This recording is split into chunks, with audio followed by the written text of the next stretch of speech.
Нема да има кадровски промени во општина Струмица. Градоначалникот Јаневски вели дека е задоволен од работата на директорите на јавните предпријатија и раководителите на општинските одделенија. Ова е ставот на првиот човек на општина Струмица Коста Јаневски, кој го изнесе во емисијата Визави на ТВ Канал Вис.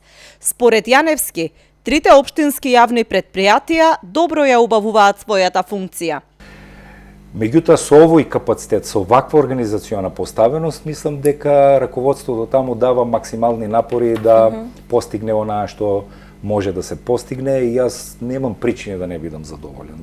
Јаневски вели дека најспецифично е комуналното предпријатие кое има и најголем обем на работа и за кое се размислува да биде поделено на неколку сектори. Комуналното предпријатие е истиот директор, јас мислам оти тоа е исто, јас сум задоволен како функција. Иако исто и тука има доста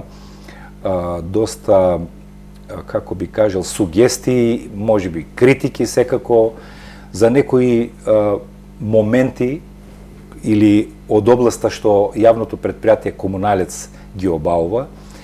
Според мене факт е дека тоа е доста гломазно предпријатие, гломазно во смисол на ингеренциите, односно обврските кои што ги има. Во многу градови ние го разгледуваме концептот да тоа предпријатие на некој начин се трансформира во повеќе единици. Разгледуваме бидејќи тоа е сложен процес, тоа е еден организам кој со години функционирал заеднички, меѓутоа подучени од искуството од поуспешни средини од нашата, мислам, од надвор, сметаме дека можеби е созреано времето да одредени единици работни се поделат и на тој начин ефикасноста, предпоставам, ќе се зголеми. Во општина Струмица има 3 локални јавни предпријатија: Комуналец, Паркиралишта и Струмица газ.